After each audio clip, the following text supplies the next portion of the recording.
এর ভিতরে আবার কিছু অসাধু ক্রীড়াঙ্গনের লোকরা সেখান থেকে কিছু নিজেরা পকেটে রেখে দিত। বাংলাদেশের সকল জেলা ক্রীড়া সংস্থার অযোগ্য লোকদের বিদায় করে যারা সত্যিকারের ক্রীড়া সংগঠক এবং দেশকে ভালোবাসে তাদের জায়গা করে দিতে নতুন বাংলার অন্তর্বর্তীকালীন সরকারের যুব ও ক্রীড়া মন্ত্রণালয়ের উপদেষ্টা আসিফ মাহমুদকে অনুরোধ জানিয়েছেন tiger pace allrounder Mohammad Saifuddin. সামাজিক যোগাযোগ মাধ্যমে এক পোস্টের পর এবার খেলাযোগকে মুঠোফোনে জানিয়েছেন কোন সেক্টরগুলোই নজর দিলে বদলে যাবে দেশের ক্রীড়া জগৎ।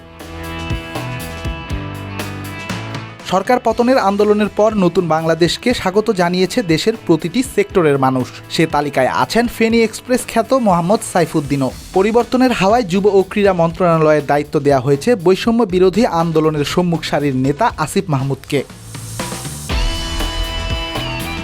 আসিফকে অভিনন্দন জানিয়ে ফেসবুকে একটি লম্বা স্ট্যাটাস দিয়েছেন সাইফ, যেখানে এই ছাত্র নেতাকে উদ্দেশ্য করে তিনি বলেন, সারা দেশের সমস্ত জেলা ক্রীড়া সংস্থার অযোগ্য লোকদের বিদায় করে যারা সত্যিকারের ক্রীড়াবিদ ও ক্রীড়া সংগঠক এবং দেশকে ভালোবেসে কাজ করতে চায় এমন লোকদের জায়গা করে দিন। দুর্নীতিমুক্ত ক্রীড়াঙ্গন এবং সমাজ চাই আমরা।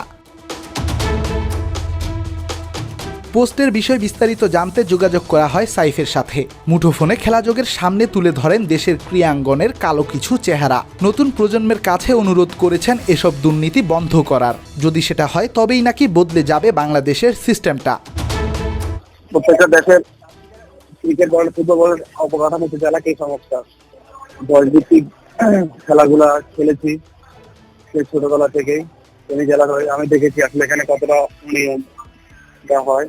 কারণ আমাদের ক্রীড়া মন্ত্রণালয় থেকে আমাদের যখন আমাদের একটা প্লেয়ারের দিয়ে বরাদ্দ করা হয়েছে খুবই কম। এর ভিতরে আবার কিছু অসাধু ক্রীড়াঙ্গনের লোকরা সেখান থেকে কিছু নিজেরা পকেটে রেখে দিত। তো এইসব জিনিসগুলো আমরা ফেস করছি, দেখেছি। তো এইসব কোর্ট থেকে কালকে একটা দেওয়া, যদি এসব অনিয়মগুলো যদি আর না হয় তাহলে দেশের ক্রিকেট অনেক এগিয়ে যাবে। সাইফের এই আশাগুলো পূরণ হবে কিনা তার উত্তর মিলবে সময়ের বিবর্তনে। তবে নতুন প্রজন্ম যে স্বপ্ন দেখিয়েছে, সে স্বপ্ন বাস্তব হলে সত্যিকারের বিজয়টা যে বাংলাদেশেরই হবে। রেদওয়ান শাওন, ৭১।